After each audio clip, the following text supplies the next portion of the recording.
ये नांदेड़ की भूमि, ये मराठावाड़,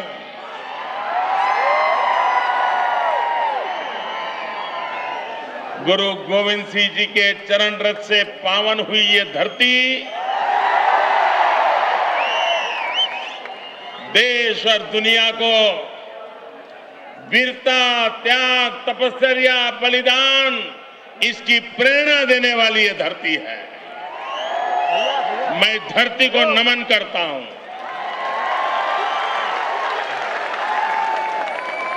मुझे इस बात का गर्व है कि गुरु गोविंद सिंह जी के साथ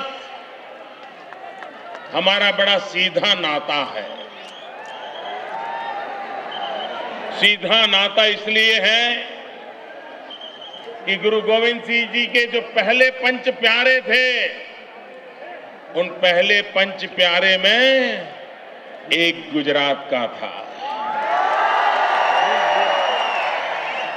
वो द्वारिका का था, वो दर्जी था और गुरु गोविंद सिंह जी के आह्वान पर बलिदान देने के लिए तैयार हुआ था।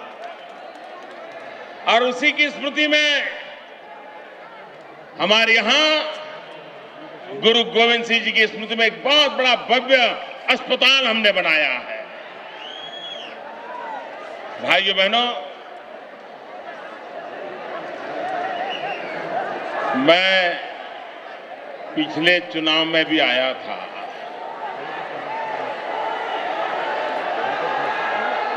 कोई चुनाव सभा ऐसी मैंने देखी नहीं भाई।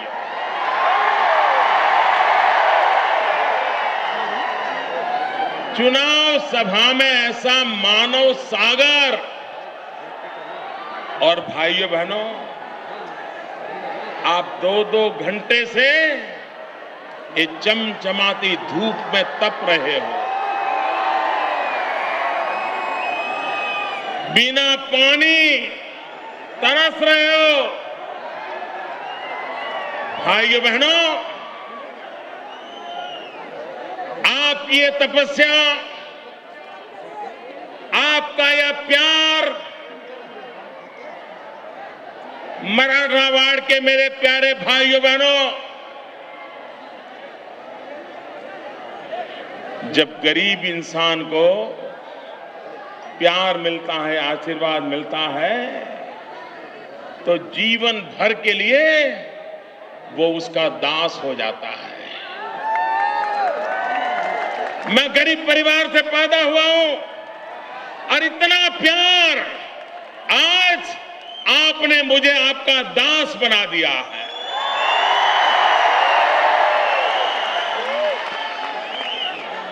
भाइयों बहनों, आप ये जो तपस्या कर रहे हैं, मैं आपको विश्वास दिलाता हूं, मैं आपकी तपस्या बेकार नहीं जाने दूंगा।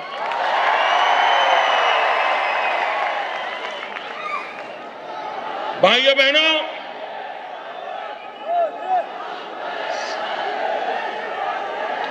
सारे पॉलिटिकल पंडित जरा ये नजारा देख लो।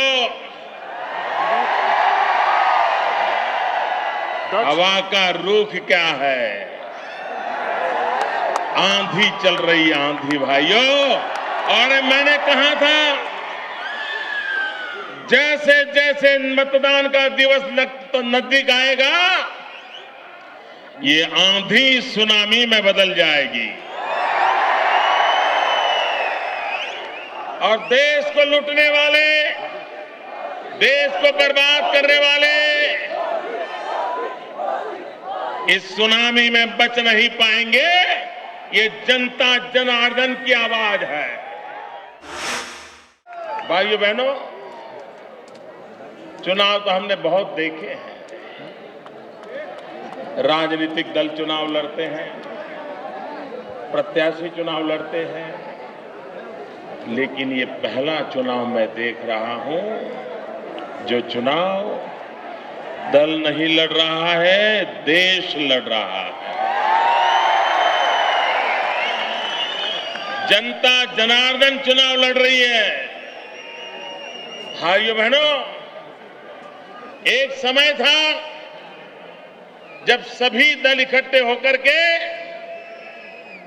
सत्ता पक्ष को हटाने के लिए, सरकार में परिवर्तन लाने के लिए सभी राजनीतिक दल इकट्ठे होते थे और नई नई योजनाएं बनाते थे, तरकीब करते थे कि इनको सत्ता में से कैसे हटाया जाए। ये चुनाव ऐसा है जिसमें पहली बार सत्ता में बैठे लोग, उनके साथी दल डर के कारण परेशान लोग, ये सारे इकट्ठे हो गए हैं और वे क्या कह रहे हैं? कुछ भी करो, मोदी नहीं आना चाहिए। पहली बार हुआ कोई विपक्ष के व्यक्ति को रोकने के लिए हिंदुस्तान में इतने दलों को कभी इकट्ठा नहीं होना पड़ा। भाइयों बहनों, ये मोदी को रोकना क्यों चाहते हैं? क्यों परेशान है? इनकी नींद क्यों उड़ गई है? ये बेचैन क्यों है? वे बेचैन इसलिए हैं कि उनको पता है 16 मई के बाद उनकी जगह कहां होगी।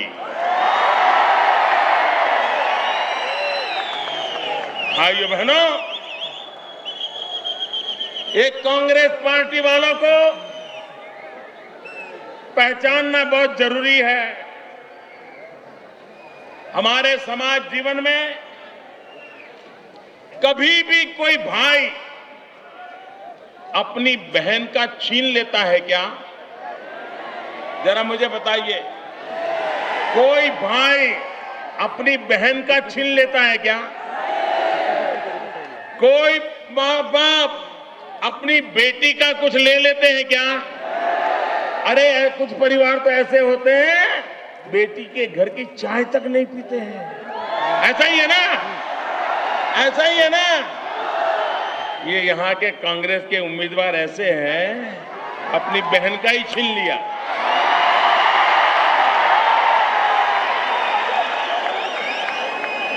क्या सत्ता भूख है भाई? है? क्या सत्ता भूख है? अरे बहन को तो देना चाहिए, बहन से लूटना नहीं चाहिए।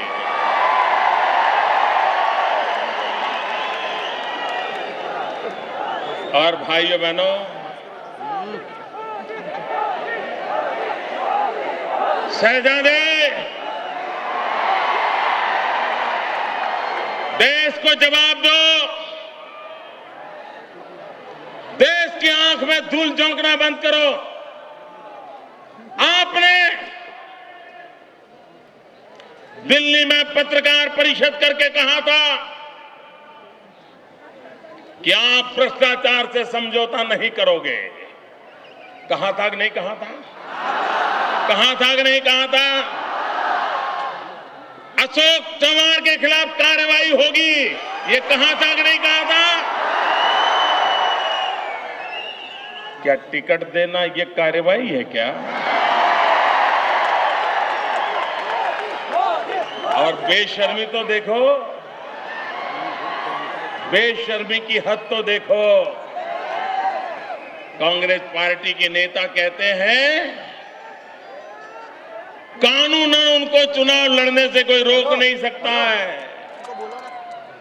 क्या कांग्रेस पार्टी का ये कानून है कि ऐसे लोगों को आप टिकट दें? सारे आदर्श उम्मीदवार हैं कांग्रेस के, सारे आदर्श। भाइयों बहनों, घोटाले होते हैं, लोगों की राजी नाराजी होती है, लेकिन क्या कभी भारत मां की रक्षा करने वाले करगिल के युद्ध में मां भारती की रक्षा करते करते जो शहीद हुए, क्या उनकी विधवाओं को भी लूट लेंगे?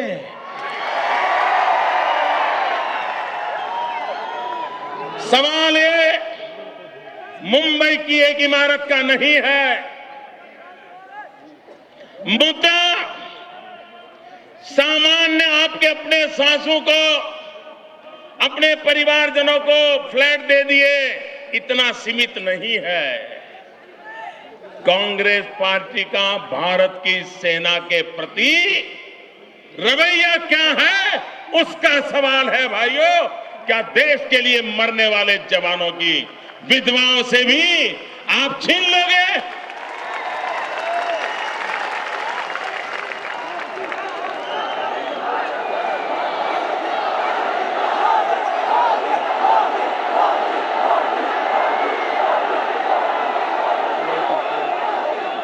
भाइयों बहनों, मैं नांदेड़ की धरती पर, गुरु गोविंद सिंह जी की पवित्र भूमि पर आज शपथ लेकर के जाता हूं। आज मैं शपथ लेकर के जाता हूं कि कारगिल के शहीदों के परिवारजनों को जिन्होंने लूटा है, उनको नई सरकार छोड़ेगी नहीं।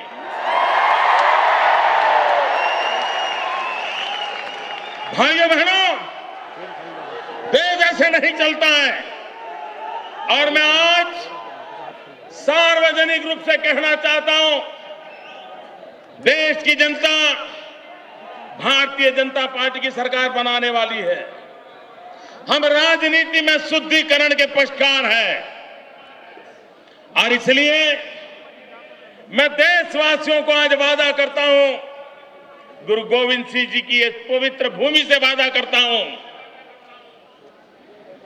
कि सरकार बनने के बाद हिंदुस्तान में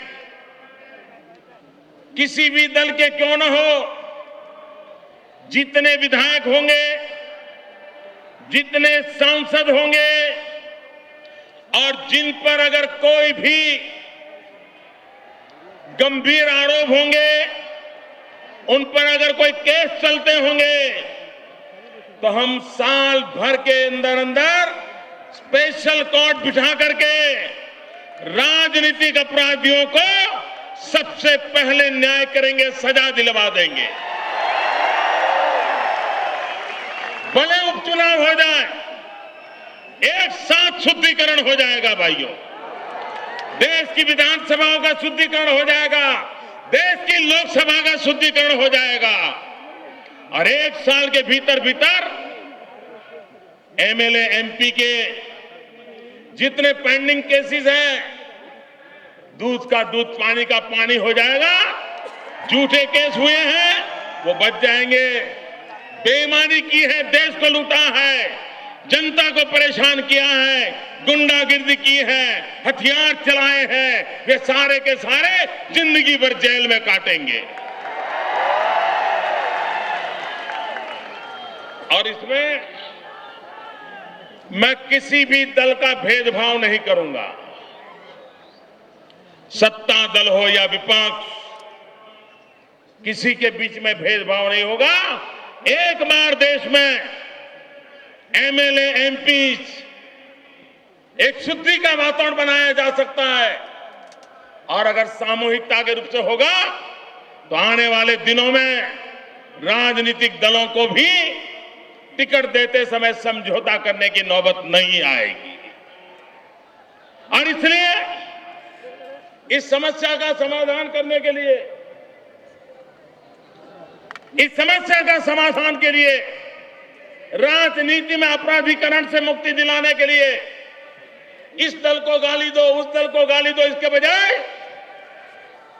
सबके शुद्धिकरण का अभियान चलाना होगा। और आप मुझे आशीर्वाद दीजिए, मैं ये काम करके दिखाऊंगा। भाइयों बहनों,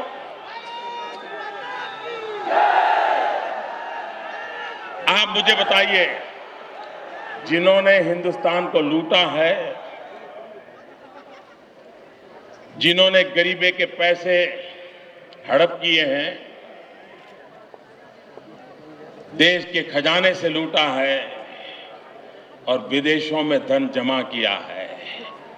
आप मुझे बताइए, ये काला धन वापस लाना चाहिए? पूरी ताकत से बोलो, काला धन वापस लाना चाहिए? पाई पाई वापस लानी चाहिए? दुनिया के किसी भी देश में क्यों न हो, लाना चाहिए नहीं लाना चाहिए? आप तो हाँ ही कहोगे ना भैया, आपका तो पैसा है ही नहीं। आपका कोई पैसा है क्या विदेश में? आपका कोई विदेश में है तो आप तो हाँ ही बोलोगे ना। तो ना कौन बोलेगा? ना कौन बोलेगा? ना कौन बोलेगा? ना कौन बोलेगा? जिनके रुपये विदेशों में है, जिन्होंने काला धन जमा किया है, वो ही रोड़े अटका रहे हैं। सरकार 10 साल से बनी है, हिंदुस्तान की मांग है काला धन वापस लाओ, लेकिन दिल्ली में बैठे हुए सरकार के लोग काला धन वापस लाने के लिए तैयार नहीं है। और अभी एक घोषणा पत्र जारी किया, वो घोषणा पत्र नहीं है, धोखा पत्र है, धोखा पत्र। ये धोखा पत्र में कह रहे हैं कि हम विदेश से काला धन वापस लाने के लिए प्रयास करेंगे। आप नहीं करेंगे क्योंकि आपको मालूम है रुपया किसका है, और इसीलिए आप लाने के लिए तैयार नहीं हो। भाइयों बहनों, आप मुझे मौका दो और ये जो काला धन वापस आएगा ना, देश के गरीबों के भलाई के लिए लुटा दूंगा मैं उस पैसे, उसके लिए खर्च करूंगा।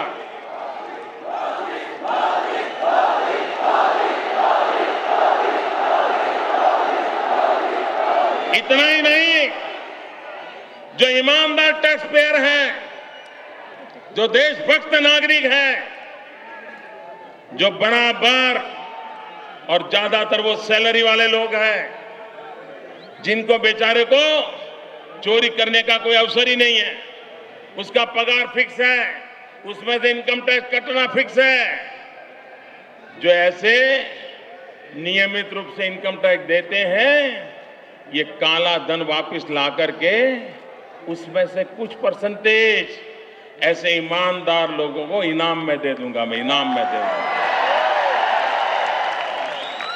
बेईमानों को सजा, ईमानदारों को प्रोत्साहन देना, यह हमारा रवैया रहेगा। कांग्रेस पार्टी ने ये धोखा पत्र में माताओं बहनों की सुरक्षा की बात कही है। आपको भरोसा है कि कांग्रेस पार्टी माताओं बहनों की रक्षा कर सकती है, माताओं बहनों का सम्मान कर सकती है, माताओं बहनों का गौरव बढ़ा सकती है? भाइयों बहनों, जरा कांग्रेस पार्टी के अति बुद्धिमान नेता वो ऐसा मानते हैं कि जब भगवान बुद्धि बांटने निकला था तो कतार में सबसे पहले वही खड़े थे। मैं उनको पूछना चाहता हूं, दिल्ली में जिन निर्भया की घटना घटी, एक निर्दोष बच्ची पर बलात्कार हुआ, उसे मौत के घाट उतार दिया गया। आज भी मैं सुबह सुबह समाचार देख रहा था, आज भी दिल्ली में एक बलात्कार की घटना घटी। दिल्ली को मानो बलात्कारियों की राजधानी बना दिया गया हो, यह स्थिति पैदा की गई है। भाइयों बहनों, कांग्रेस पार्टी ने देश के साथ कैसी वादा खिलाफी की है, देश के साथ कैसा धोखा किया है। पिछले बजट में जब चारों तरफ निर्भया की चर्चा चल रही थी, चारों तरफ आक्रोश था, तो जनता को चुप करने के लिए उन्होंने बजट में निर्भया माताओं बहनों की सुरक्षा के लिए, सम्मान के लिए 1000 करोड़ रुपए की योजना बनाई। पिछले बजट में भाइयों बहनों, एक साल में इस निर्भया प्रोजेक्ट के अंतर्गत 1000 करोड़ में से एक नया पैसा उन्होंने खर्च नहीं किया, एक नया पैसा। आप मुझे बताइए, क्या ये नारी का सम्मान है? क्या ये नारी का सम्मान है? और ये कैसे लोग हैं? आपकी आंख में फिर धूल झोंक रहे हैं। इस बजट में फिर वही गाना गाया। पिछले बजट के 1000 करोड़ रुपया निर्भया वाला तो वैसा का वैसा पड़ा था, लेकिन चुनाव में बात बताने के लिए इस बजट में फिर से 1000 करोड़ रुपया का डाल दिया। भाइयों बहनों, अगर आपके पास पैसे नहीं है, अगर आपके पास इरादा नहीं है, अगर आपके पास बलात्कार से पीड़ित हमारी बहन बेटियों के लिए संवेदना नहीं है, तो ये निर्भया के नाम पर बजट के अंदर रुपये लिख लिख करके देश की आंख में धूल झोंकना बंद करो। श्रीमान चिदंबरम जी, देश को जवाब दो, क्या हुआ पिछले बजट में 1000 करोड़ रुपए का क्या हुआ? भाइयों बहनों, पहले तो कांग्रेस पार्टी ऐसा मानती थी कि लोगों की आंख में धूल झोंकने से काम चल जाएगा, लेकिन अब जनता जाग गई है। जनता को हर बात का पता चल जाता है और इसलिए कांग्रेस पार्टी को पता है कि अब धूल झोंकने से काम नहीं चलेगा, इसलिए उन्होंने पार्लियामेंट से प्रयोग शुरू किया है आंख में मिर्ची झोंकने का। और इसलिए अब कांग्रेस आपकी आंखों में मिर्ची झोंकने वाली है। भाइयों बहनों, मैं आज अनुरोध करने आया हूं, मराठा वाड़ एक नया इतिहास बनाए, चुन चुन करके देश के लुटने वालों को साफ कर दो भाई, उनको सजा करो। भाइयों बहनों, मैं दिन रात सोचता रहता हूं, नौजवान बेरोजगार है, उसकी समस्या का हल कैसे निकालूं? माताओं बहनों के सम्मान सुरक्षा का हल कैसे ढूंढूं? महंगाई के मार से मर रहा गरीब, उस समस्या का हल कैसे ढूंढूं? भाइयों बहनों, मैं तो दिन रात लगा रहता हूं समस्या का हल ढूंढने में, और ये लगे रहते हैं मोदी का हल ढूंढने में। उनको दिन रात चिंता है कि मोदी का हल क्या है। भाइयों बहनों, ये देश को लूटने वाले, बर्बाद करने वाले लोग देश की जनता को जवाब देने के लिए तैयार नहीं है। मैं कहता हूं महंगाई रोको, वो कहते हैं मोदी रोको। मैं कहता हूं भ्रष्टाचार रोको, वो कहते हैं मोदी रोको। मैं कहता हूं बेरोजगारी रोको, वो कहते हैं मोदी रोको। भाइयों बहनों, आप मुझे बताइए, महंगाई रुकनी चाहिए कि नहीं? भ्रष्टाचार रुकना चाहिए कि नहीं? रोजगारी मिलनी चाहिए कि नहीं? गरीब के घर में चूल्हा जलना चाहिए कि नहीं? माताओं बहनों को सम्मान मिलना चाहिए कि नहीं? किसान को अपनी पैदावार का पैसा मिलना चाहिए कि नहीं? किसान को पानी मिलना चाहिए कि नहीं? किसान को बिजली मिलनी चाहिए कि नहीं? किसान को समय पर खाद मिलना चाहिए कि नहीं? इनको ये काम करने में इंटरेस्ट ही नहीं है। भाइयों बहनों, मुझे ऐसे काम करने के लिए सरकार बनानी है। मुझे किसान का भला करने के लिए सरकार बनानी है। आपके मुझे आशीर्वाद चाहिए, आपका मुझे समर्थन चाहिए। भारतीय जनता पार्टी, शिवसेना और आरपीआई के उम्मीदवारों को, ये महायुति को पूरे महाराष्ट्र में भारी विजय दिला करके दिल्ली में मजबूत सरकार बनाइए। भारत माता की